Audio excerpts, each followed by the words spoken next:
কারো জীবনে যদি নেককার নারী এসে যায়, দুনিয়ার সবচাইতে শ্রেষ্ঠ সম্পদের মালিক আল্লাহ তাকে বানায়া দিলেন। দিনদার স্ত্রী খুবই জরুরি, খুবই দরকার। তো এই জন্য দিনদারিতা দেখে মেয়েকে বিয়ে করা। আল্লাহ আমাদের সকলকে এই হাদিসগুলা বুঝে এর উপর আমল করার তৌফিক দান করেন। বিয়ে করার পর এবার আপনাদের সন্তান আসবে দুনিয়াতে। সন্তানটা ছেলে হতে পারে, মেয়ে হতে পারে। বলেন, সন্তান কি হতে পারে? মেয়ে হতে পারে। সন্তান ছেলে হোক মেয়ে হোক, এটা আল্লাহর পক্ষ থেকে নেয়ামত, ঠিক না? এটা আল্লাহর পক্ষ থেকে নেয়ামত। তো আল্লাহর পক্ষ থেকে নেয়ামত, এটা ছেলে হোক মেয়ে হোক, শুকরিয়া আদায় করা। মুসলিম শরীফের 2999 নম্বর হাদিসের বর্ণনা। ক্বালা রাসূলুল্লাহ সাল্লাল্লাহু আলাইহি ওয়াসাল্লাম, নবীজি বলেন, আজাবান লি আমরিল মুমিন, মুমিনের বিষয়টা বড় আশ্চর্য। ইন্না আমরাহু কুল্লাহু খাইর, মুমিনের পুরাটা বিষয় কল্যাণ আর কল্যাণ। মুমিনের জীবনটা কল্যাণ আর কল্যাণ। এর মানে মুমিনের জীবনের সুখ এটাও কল্যাণ, মুমিনের জীবনের দুঃখ এটাও কল্যাণ। এটা আবার কিভাবে কল্যাণ? ভালো করে বুঝেন।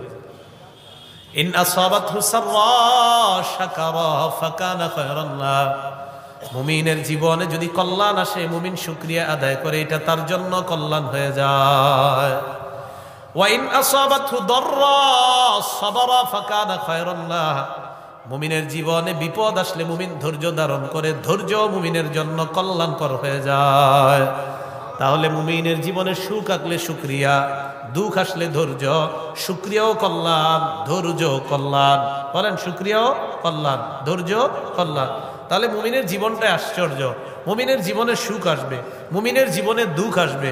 শুকরিয়া আদায় করবে যদি কল্যাণ পায়, দুঃখ পাইলে ধৈর্য ধারণ করবে। নবীজি বলেন, সমস্যা নাই, শুকরিয়াও তোমার জন্য কল্যাণ, ধৈর্য তোমার জন্য কল্যাণ। মেয়ে হইলে চেহারা কালো করা যাবে না। বলেন সবাই, মেয়ে হলে কি করা যাবে না?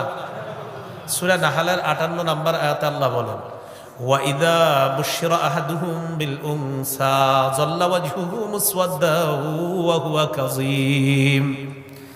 তাদের মধ্যে যদি কাউকে কন্যা সন্তানের সুসংবাদ দেওয়া হয়, কিছু মানুষ আছে এমন, তাদের চেহারাগুলা কালো হয়ে যায়, ভুরু কুসকায়, কপাল কুসকায়, ওয়া হুয়া কাযীম, মেজাজটা বেশি ভালো না। মেয়ে সন্তান হইছে, মেজাজটা খারাপ, কপাল কুসকায়, চেহারাটা কালো হয়ে যায়।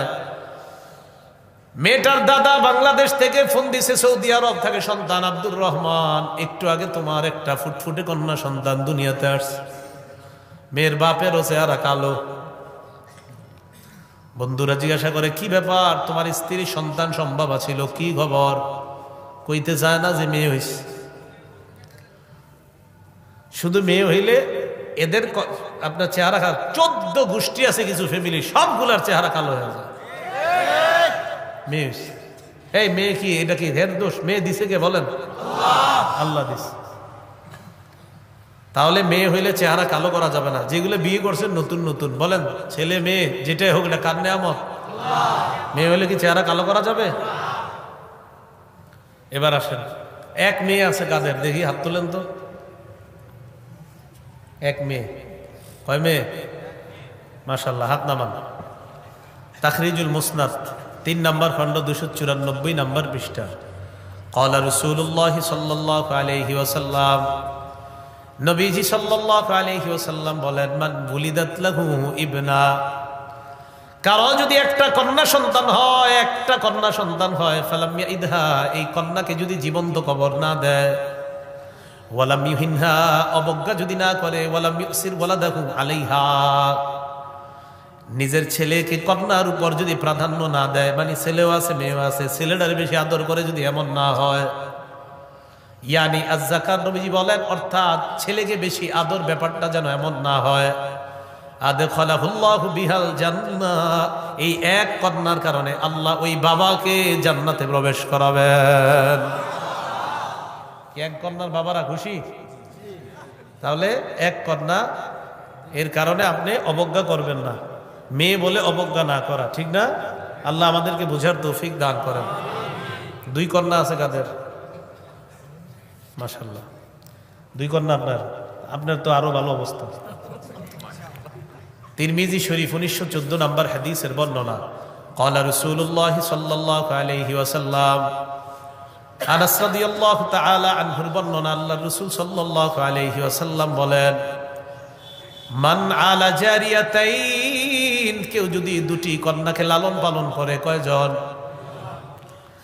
নবীজি বলেন, দাখালতু আনা ওয়া হুয়া আল জান্নাহ কাহাতাইন, আমি এবং ওই দুই কন্যার অভিভাবক এইভাবে পাশাপাশি জান্নাতে প্রবেশ করব। দুই কন্যার অভিভাবক, তো দুই কন্যার অভিভাবকরা চেহারা কালো, কপাল কুচকানো না খুশি? খুশি। আল্লাহ বুঝার তৌফিক দান করেন। আল জামিউস সগীরের 8083 নম্বর হাদিসে আসছে, ক্বালা রাসূলুল্লাহ সাল্লাল্লাহু আলাইহি ওয়াসাল্লাম, নবীজি বলেন, মা মিন মুসলিমিন তুদরিকুহু ইবনাতান, কোন মুসলমানের যদি দুটি কন্যা সন্তান হয়, ফায়ুহসিনু সুহবাতাহুমা, এই দুই কন্যাকে মুসলমান ভালোভাবে লালন পালন করে, সুন্দরভাবে লালন পালন করে, কন্যা বলে অবজ্ঞা না করে, ইল্লা আদখালাতাহুল জান্নাহ, ওই দুই কন্যা ওই বাবাকে জান্নাতে প্রবেশ করাবে। তিন কন্যা আছে কাদের দেখি? তিন কন্যা? আপনার তো আরো ভালো অবস্থা।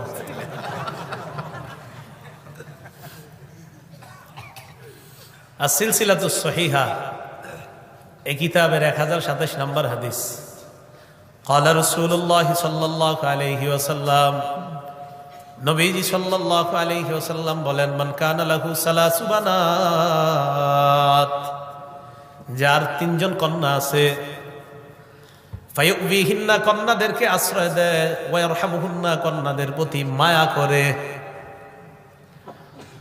ওয়া ইউবি ইলাইহিন্না ওয়া ইউহসিনু ইলাইহিন্না, কন্যাদের প্রতি সুন্দর আচরণ করে, বাবা তাদেরকে সান্ত্বনা দেয়, আমি আছি, তোমাদের কোনো টেনশন নাই, মায়া করে, সুন্দরভাবে লালন পালন করে, সুন্দর আখলাক প্রদর্শন করে, আমি বাবা আছি, তোমাদের কোনো টেনশন নাই, মেয়েদেরকে এরকম সুন্দরভাবে লালন পালন করে। নবীজি সাল্লাল্লাহু আলাইহি ওয়াসাল্লাম বলেন, ওয়াজাবাত লাহুল জান্নাহ আল বাত্তা, আল বাত্তা আলাদা বলছে, আল বাত্তা মানে অবধারিত, ওয়াজাবাত মানে ওয়াজিব। নবীজি বলেন, ওই বাবার জন্য অবধারিত ভাবে আল্লাহর জান্নাত ওয়াজিব হয়ে যায়। কি হয়ে যায়? ওয়াজিব হয়ে যায় আল্লাহর জান্নাত। তিন বোন আছে কাদের? হ্যাঁ, তিন বোন। বোন, হ্যাঁ, পাঁচজন, আরো ভালো। তিন বোন আপনাদের না? মাশাআল্লাহ। সহিহুল আদাবিল মুফরাদ ইমাম বুখারীর আরেকটা কিতাব, এই কিতাবের 59 নম্বর হাদিস, ক্বালা রাসূলুল্লাহ সাল্লাল্লাহু আলাইহি ওয়াসাল্লাম, নবীজি বলেন, লা ইয়াকুনু লি আহাদিন সালাসু বানাত আও সালাসু আখাওয়াত, কোন ব্যক্তির যদি তিনজন কন্যা থাকে অথবা তিনজন বোন থাকে, কারো যদি তিনজন বোন থাকে, প্রথমে বলছে তিন কন্যা, তিন কন্যার তো বর্ণনা শুনলাম, তো হাদিসে আমার মুখ্য উদ্দেশ্য হলো তিন বোন আছে যাদের, ফায়ুহসিনু ইলাইহিন্না, বোনদেরকে যদি ভাই সুন্দরভাবে লালন পালন করে, অনেক বাবা মারা যায়, ভাই ওই বোনগুলার জন্য বাবার মতো হয়ে যায়, ঠিক না? তেমন ভাবে তিন কন্যা, যারা তিন কন্যা আছে অথবা তিনজন বোন আছে, তাদেরকে সুন্দরভাবে লালন পালন করবে। নবী বলেন, ইল্লা দাখালাল জান্নাহ, ওই ভাই মরবে, জান্নাতে প্রবেশ করবে। এক সাহাবী দাঁড়ায় কয়, ওয়াসিনতাইনি ইয়া রাসূলুল্লাহ, হুজুর দুইজন থাকে, মনে হয় ওনার দুই বোন ছিল আর কি, হুজুর যদি দুইজন থাকে, নবীজি কয়, ওয়াসিনতাইন, দুই বোন থাকলেও এই পুরস্কার। তবে সবাই বলেন, তবে বোনদের হকটা দিতে হবে। বোনদের হক কি করতে হবে? দিতে হবে। সামান্য পরিমাণও সম্পত্তি মেরে খাওয়া যাবে না, সামান্য সম্পত্তি মেরে খাওয়া যাবে না, মাথায় রাখতে হবে। মুসলিম শরীফের 1610 নম্বর হাদিস, ক্বালা রাসূলুল্লাহ সাল্লাল্লাহু আলাইহি ওয়াসাল্লাম, নবীজি সাল্লাল্লাহু আলাইহি ওয়াসাল্লাম বলেন, মানি কাতাতা শিবরাম মিনাল আরদ যুলমা, কোন ব্যক্তি যদি কারো এক বিঘত পরিমাণ সম্পদ অন্যায়ভাবে দখল করে নেয়, কেউ যদি অন্য কারো সম্পদ এক বিঘত পরিমাণ সম্পদ অন্যায়ভাবে জোর দখল করে নেয়, জোর করে দখল করে নেয়, তাওয়াক্কাহুল্লাহু ইয়্যাহা ইয়াউমাল কিয়ামা মিন সাবঈ আরদিনা, কিয়ামতের ময়দানে তার গলায় আল্লাহ 7 স্তরের জমিন ঝুলাইয়া দিবে। সাবধান, জমিন ভোগ করা যাবে না। মুসলিম শরীফের 2581 নম্বর হাদিসের বর্ণনা, ক্বালা রাসূলুল্লাহ সাল্লাল্লাহু আলাইহি ওয়াসাল্লাম, সাহাবাদেরকে আল্লাহ নবী বললেন, আতাদরুনা মাল মুফলিস, ও সাহাবারা নিঃস্বকে জানোনি? সাহাবারা বললেন, আল মুফলিসু ফিনা মান লা দিরহাম লাহু ওয়ালা মাতা।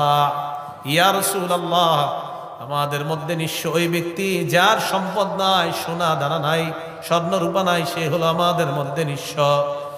নবীজি বললেন, ইন্নাল মুফলিসা মিন উম্মতি ইয়াতি ইয়াউমাল কিয়ামাতি বিসসালাত ওয়া সিয়ামিন ওয়া যাকাত। আমার উম্মতের মধ্যে নিঃস্ব ওই ব্যক্তি যেই ব্যক্তি কিয়ামতের ময়দানে সালাত, সিয়াম আর যাকাত, নামাজ নিয়ে, রোজা নিয়ে, যাকাত নিয়ে উপস্থিত হবে। নামাজ, রোজা, যাকাত নিয়ে আসবে। তো সাহাবারা অবাক, এই ব্যক্তি আবার নিঃস্ব হয়ে কিভাবে নামাজ নিয়ে, রোজা নিয়ে, যাকাত নিয়ে গেলেন? নবীজি বলেন, ইয়াতি ওয়া ক্বাদ শাতামা হাযা, এই ব্যক্তি নামাজ আর রোজা আর যাকাত নিয়ে আসবে, তবে লোকটা আরেকজনকে গালি দিয়েছে। ওয়া কাযাফা হাযা, এই ব্যক্তি দুনিয়াতে আরেকজনকে পাথর ছুঁড়ে মেরেছে, ঢিল ছুঁড়ে মেরেছে। ওয়া আকালা মালা হাযা, আরেকজনের সম্পদ অন্যায়ভাবে পেটে ঢুকাইছে আর প্রত্যেক বছর হজে গেছে। হজে গেছে, এটা নাই হাদিস, এটা আমি বললাম। মনে করেন একজন আরেকজনের সম্পত্তি মারে আর প্রত্যেক রমজানে উমরা যায়, রমজানে উমরা করলে ফজিলত, উমরাতুন ফি রমাদান কাহাজ্জাতিন মাই, রমজানে উমরা করা মানে নবীজির সাথে হজ করার সওয়াব। সুবহানাল্লাহ। তো এই জন্য হজরতে উমরাও করে, হজও করে, কিন্তু সম্পদ আরেকজনেরটা মারে। আকালা মালা হাজা, না উমরা করা তো দূষণীয় না, কিন্তু আরেকজনের সম্পদ মারাটা তো দূষণীয়। আকালা মালা হাজা, আরেকজনের সম্পদ পেটে ঢুকায়। ওয়া সাফাকা দামা হাজা, আরেকজনের রক্তপাত ঘটায়, রক্ত প্রবাহিত করে। কিয়ামতের ময়দানে মাজলুমরা আসবে জালেমের কাছ থেকে বিচার নেওয়ার জন্য। কি বললাম? জালেমের কাছ থেকে কি নিতে আসবে? বলেন না একবার। বিচার চাবে, বিচার চাবে আল্লাহর কাছে। আল্লাহ, জালেম আমাদের উপর জুলুম করছে, বিচার চাই।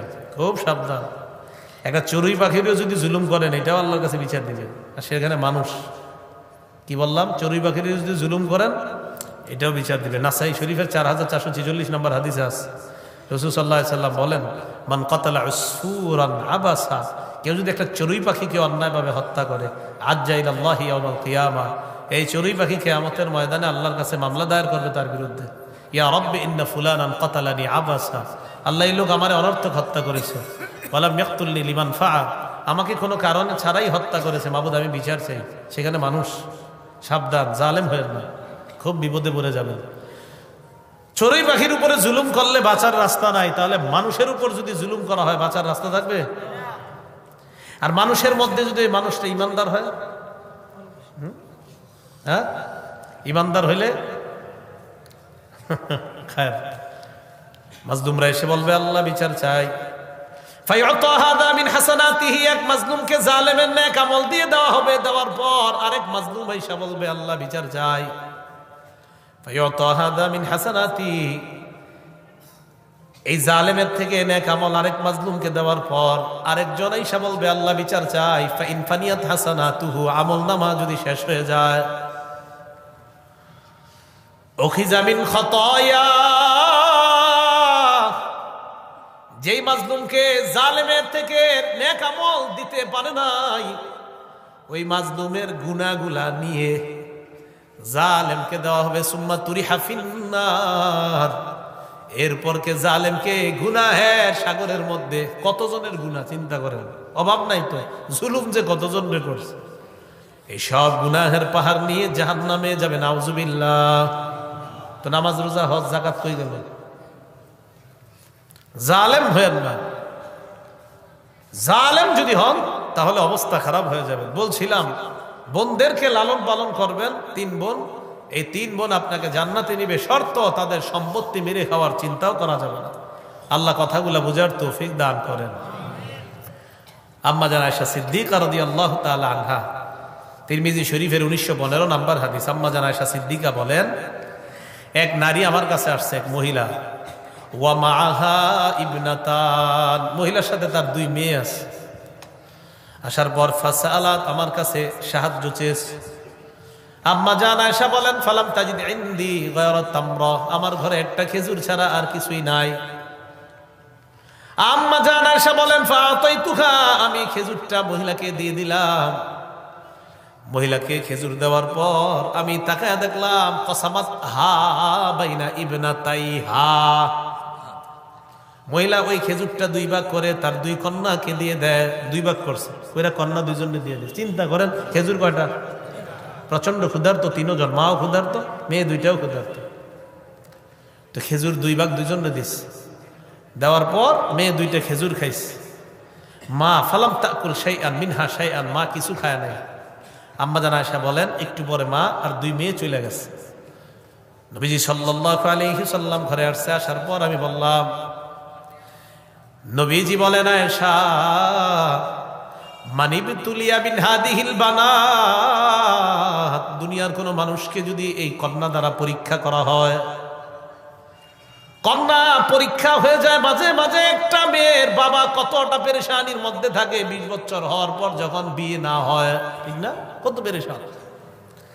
মানিবতুলিয়া বিন হাদিহিল বানাত, এই কন্যাদের যারা যদি কাউকে পরীক্ষা করা হয়, কুন্নালাহু সিতরাম মিনান নার, কিয়ামতের ময়দানে এই কন্যারা ওই বাবার জন্য, ওই অভিভাবকের জন্য জাহান্নাম থেকে সূত্রা হয়ে যাবে, জাহান্নাম থেকে প্রতিবন্ধক হয়ে যায়, জাহান্নাম থেকে আড়াল হয়ে যায়।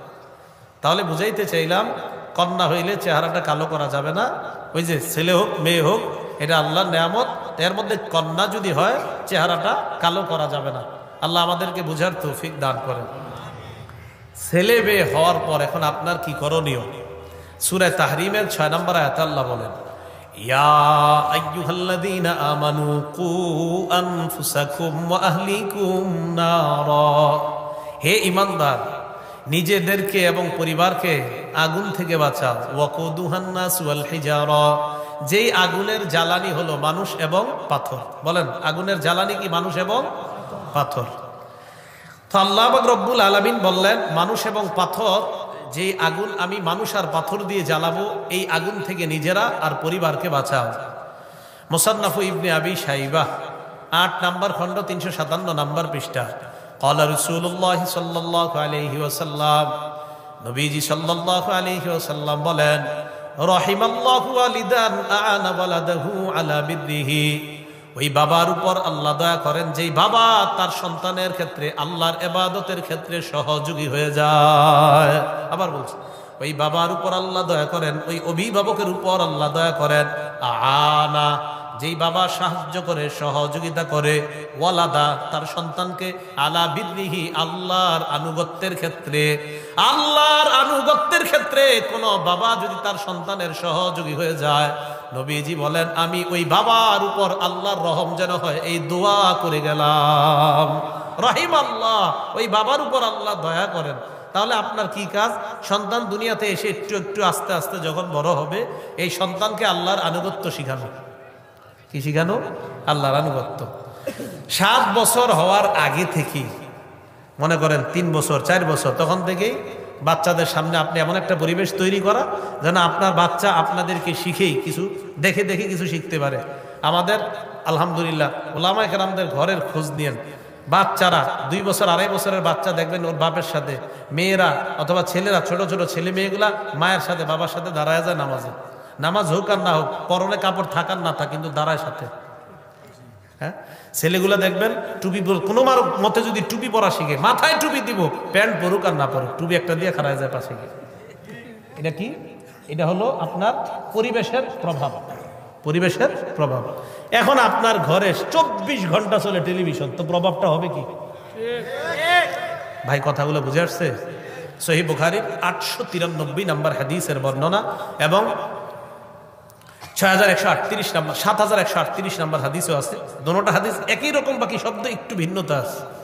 ক্বালা রাসূলুল্লাহ সাল্লাল্লাহু আলাইহি ওয়াসাল্লাম, নবীজি সাল্লাল্লাহু আলাইহি ওয়াসাল্লাম বলেন, কুল্লুকুম রাঈন ওয়া কুল্লুকুম মাসউলুন আন রাইয়াতিহি, তোমরা সবাই দায়িত্বশীল, তোমাদেরকে তার দায়িত্বের ব্যাপারে জিজ্ঞাসা করা হবে।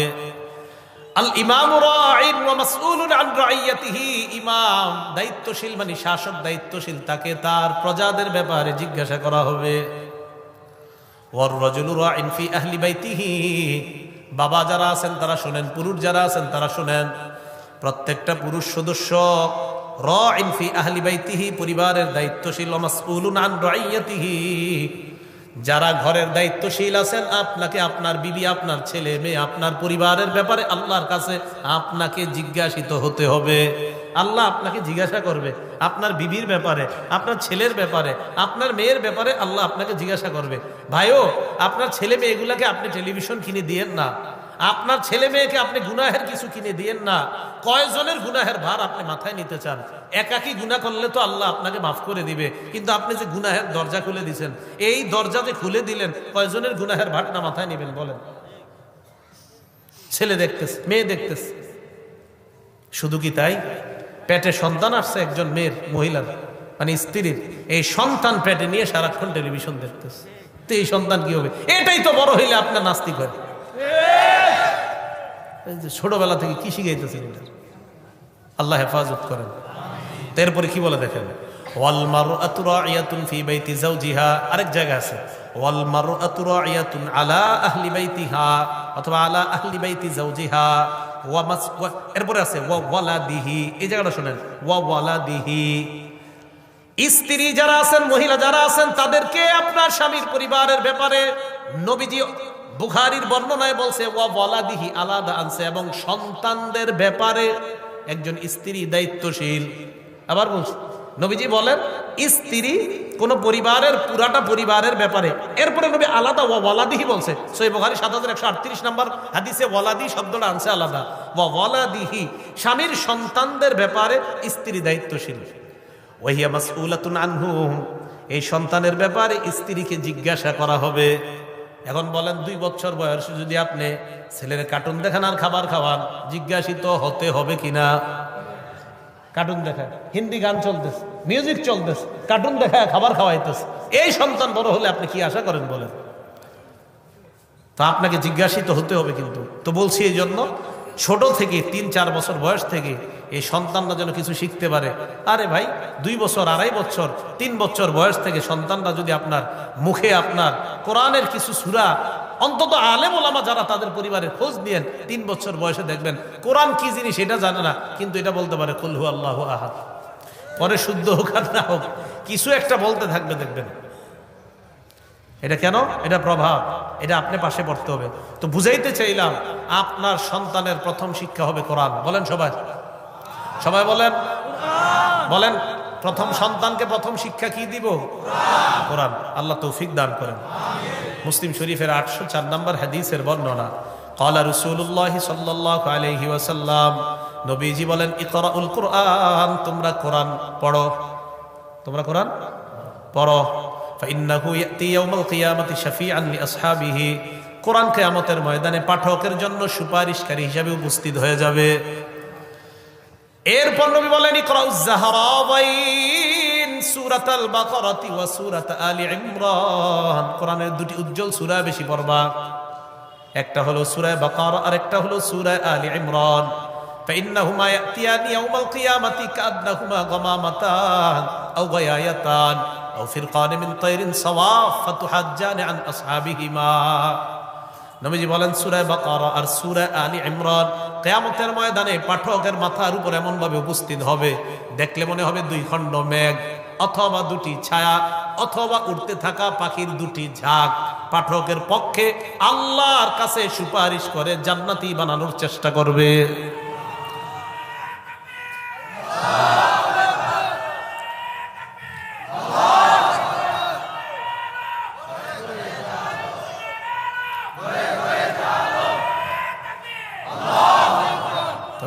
সন্তানকে প্রথম শিক্ষা কি দিবেন? কোরআন। নবীজি কি করে দেখেন, ইকরাউ সূরাতাল বাকারা, সূরা বাকারা পড়বা। ফাইন্না আখযাহা বারাকা, সূরা বাকারা গ্রহণ করা বরকতের কারণ। ওয়া তারকাহা হাসরা, সূরা বাকারা ছেড়ে দেওয়া লাঞ্ছনার কারণ। ওয়ালা তাসতাতিউহাল বাতালা, সূরা বাকারা যারা যেই ঘরে পড়বে, গণকরা, জাদুকররা সূরা বাকারার সাথে মোকাবেলা করতে পারবে না। আপনার ঘরে যদি মনে হয় যে শয়তানের উৎপাত বেড়ে গেছে, ওই ঘরেও সূরা বাকারা পড়া শুরু করে দেন। সন্তানকে শয়তানের প্রভাব থেকে মুক্তি রাখতে চান, আপনার সন্তানটা ইদানিং কেমন যেন করতেছে, ওর আশেপাশে সূরা বাকারা প্রচুর পরিমাণে পড়া শুরু করে দেন। মুসলিম শরীফের 339 নম্বর হাদিসের বর্ণনা, ক্বালা রাসূলুল্লাহ সাল্লাল্লাহু আলাইহি ওয়াসাল্লাম, নবীজি বলেন, লা তাজআলু বুয়ুতাকুম মাকাবিরা লিশ-শাইতান, লা তাজআলু বুয়ুতাকুম মাকাবিরা, তোমরা তোমাদের ঘরগুলাকে গোরস্থান বানায়ও না। ফাইন্না শাইতানা ইয়ানফিরু মিনাল বাইতিল্লাযী তুকরাউ ফীহি সূরাতুল বাকারা, যেই ঘরে সূরা বাকারা তেলাওয়াত করা হয় ওই ঘর থেকে শয়তান পালিয়ে যায়। সুবহানাল্লাহ। এখন আসেন, বাচ্চাদেরকে মাঝে মাঝে জিনে ধরে, ভূতে ধরে কোন না, আপনারা দৌড়ায় হুজুরের কাছে যান। মনে রাখবেন, যেই ঘরে কোরআন তেলাওয়াত হবে না আর যেই ঘর বেশি নাপাক থাকবে ওই ঘরে জিন ভূত আসবে। কি বললাম? কোরআন তেলাওয়াত হবে না আর নাপাকি থাকবে। এই জন্য বাচ্চারা কাঁথায় প্রস্রাব করলে সকালে উঠে তাড়াতাড়ি ধুয়ে ফেলে। এই নাপাক কাঁথা বেশিক্ষণ রাখেন না, নাপাকির কারণে জিনভূত আসে। আমরা বাথরুমে ঢুকার সময় আল্লাহুম্মা ইন্নী আউযু বিকা মিনাল খুবুসি ওয়াল খাবাইসের দোয়া কেন করি? নাপাকি যেই জায়গায় থাকে ওখানে জিনভূত থাকে। তো নাপাকি যত বেশি হবে সেখানে জিনভূতের উৎপাত বেড়ে যাওয়ার সম্ভাবনা। তো মনে রাখবেন, ঘর যদি নাপাকি থাকে ঘরে, আর যদি কোরআন তেলাওয়াত শূন্য হয়, তো ওই ঘরে জিনভূত আসার সম্ভাবনা বেশি। এই জন্য কোরআন তেলাওয়াত ঘরের মধ্যে খুব বেশি চর্চা রাখা। কেন? আরেকটা উপকারিতা বললাম, বাচ্চার আশেপাশে যখন কোরআন তেলাওয়াত করবেন বাবা এবং মা, তার মধ্যে এই প্রভাব পড়বে। বলেন, ঘরটা কি এমন বানানো যায় ইনশাআল্লাহ? তাহলে সন্তানকে কোরআন শিক্ষা দেওয়ার গুরুত্বটা আমরা ছোটবেলা থেকে দিব। এরপরে আস্তে আস্তে যখন 7 বছর বয়স হবে, এর আগে থেকেই ওই নামাজের একটু একটু চেষ্টা করানো জন্য পারে, যতটুকু পারে। 7 বছর হয়ে গেলে তখন তো আপনি হুকুম করতে হবে, মুরু আওলাদাকুম বিস-সালাতি ওয়া হুম আবনাউ 7 সিনিন। 7 বছর বয়সে সন্তানকে নামাজের হুকুম করো। অদ্রিবুহুম আলাইহা ওয়া হুম আবনাউ 10 সিনিন। 10 বছর বয়সেও যদি নামাজ না পড়ে মৃদু আঘাত করো। 10 বছরে নামাজ না পড়লে হালকা আঘাত করা। এখন 10, 18 বছর, 20 বছর, 22 বছরের সন্তানরা আপনারা কিছু বলেন না, উল্টা আপনি হাজী সাহেব মাশাআল্লাহ 5 ওয়াক্ত নামাজ পড়েন, ছেলেটাকে যাওয়ার সময় একটু ডাকও দেন না। ছেলেটা অন্য জায়গায় গিয়ে আড্ডাবাজি করতেছে, আপনি নামাজে যাওয়ার সময় হাজী সাহেব নামাজে যায়, আর ছেলেরে কয়, এই তোর আম্মা তোরে বাড়িতে খাইতে ডাকতেছে। উনি যায় নামাজে, ছেলে বয়স 18, কয় তোর আম্মা তোরে খাইতে ডাকতেছে, যা বাড়িতে যা। সন্তানকে নামাজ 7 বছর বয়স থেকে নামাজের হুকুম করেন। 10 বছর বয়সে যদি নামাজ না পড়ে, এর নামাজের জন্য প্রয়োজনে হালকা আঘাত করেন। সন্তানের আস্তে আস্তে যখন এটা বড় হবে, তখন সন্তানকে আপনি যে কোরআন শিক্ষার ব্যাপারটা বললাম, আর নামাজ বালেগ হওয়ার আগেই যেন সে নামাজের উপরে পরিপূর্ণ যত্নশীল হয়ে যায়, মানে সে নামাজ যেন না ছাড়ে, এই অভ্যাস যেন বালেগ হওয়ার আগেই হয়ে যায়। আবার বলছি, নামাজ সে ছাড়ে না, এই অভ্যাসটা যেন বালেগ হওয়ার আগেই হয়ে যায়, যে নামাজ ছাড়ে না আমার সন্তান। এই কথাটা সবাই মাথায় রাখা। তাহলে ছেলে হোক মেয়ে হোক, এই নিয়ামত কার? ছেলেদেরকে, মেয়েদেরকে। কন্যা হলে চেহারা কালো করা যাবে? 1 কন্যার কারণে কোথায় যাবে? 2 কন্যা, 3 কন্যা, 3 বোন। আল্লাহ আমাদের সকলকে যতটুকু কথা শুনলাম বললাম, আমরা যেন নিজেদেরকে এবং নিজেদের আহাল পরিবারকে জাহান্নাম থেকে বাঁচাইতে পারি, আল্লাহ তৌফিক দান করেন। আমিন। ও আখিরু দাওয়ানা, আখিরি মুনাজাত হবে, আমরা কেউ উঠবো না, মুনাজাত করে আমরা যাব। যে কথাগুলো শুনলাম বললাম, সকলকে আমল করার তৌফিক দান করেন আল্লাহ। আমি সহ আমাদের সকলের পরিবারগুলোকে গুনাহমুক্ত পরিবার বানানোর তৌফিক দান করেন। আর একটা আবদার আপনাদের কাছে, যদি পারেন টেলিভিশনটা ঘর থেকে সরাইয়া দেন, যদি পারেন। মানে আপনার কাছে আমি কি আবদার করতেছি, বলতে তো পারি না ভেঙে ফেলেন, বলা উচিত যে ভেঙে ফেলেন। কইবেন হ্যাঁ হুজুর ভেঙে ফেলতে গেছি, এটা নিয়ে আবার আগামীকাল কি আন্দোলন করেন আল্লাহ জানে। তো এটা আপনি বন্ধ করেন ঘর থেকে। আলহামদুলিল্লাহ, আমার তাফসিরের মসজিদে এক বয়ানের পরে একজনে গিয়ে একদম টেলিভিশন, সে চিন্তা করে হুজুর আমি বেচলে তো আরেকজন গুনাহ করবে, উনি গিয়ে আপনার ওই বুড়িগঙ্গা নদী আছে ওইটা ফালাই দিচ্ছে। খুব কাজ হয়েছে, ভালো কাজ হয়েছে। ফালায় আইসা আমারে বলছে, হুজুর আপনি কিন্তু ভাঙতে বলেন নাই, কিন্তু আমি আর আমার বিবি রাতের বেলা পরামর্শ করছি। কোন বয়ানে? আমি এক বয়ানে বলছি, বুখারীর একটা বর্ণনা আনছি, 3335 নম্বর হাদিস।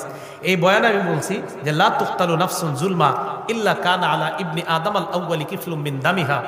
যাকে দুনিয়াতে অন্যায়ভাবে হত্যা করা হয়, এই হত্যাকাণ্ডের একটা অংশ আদম সন্তানের, আদম নবীর প্রথম সন্তান কাবিলের কবরে যায়। লিআন্নাহু আউয়ালু মান সান্নাল কতলা, কারণ কাবিল সর্বপ্রথম হত্যার প্রচলন দুনিয়াতে ঘটিয়েছে।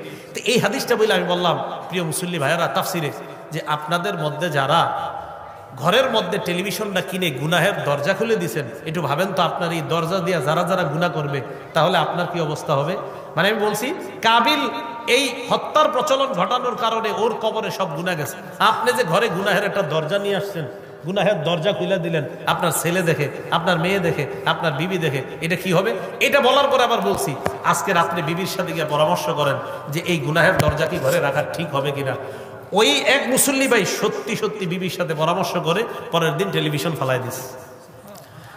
আপনাদের এলাকা থেকে যদি এরকম একটা খবর যায় তাহলে খুব খুশি হব। আল্লাহ আমাদের সকলকে প্রত্যেকটা ঘর গুনাহমুক্ত করার তৌফিক দান করেন। আমিন ওয়া আখিরু দাওয়ানা আলহামদুলিল্লাহি রাব্বিল আলামিন। আমরা মুনাজাত করে যাব। আসসালামু আলাইকুম ওয়া রাহমাতুল্লাহ। পুলসিরাত, জান্নাতের দিকে এক ধাপ।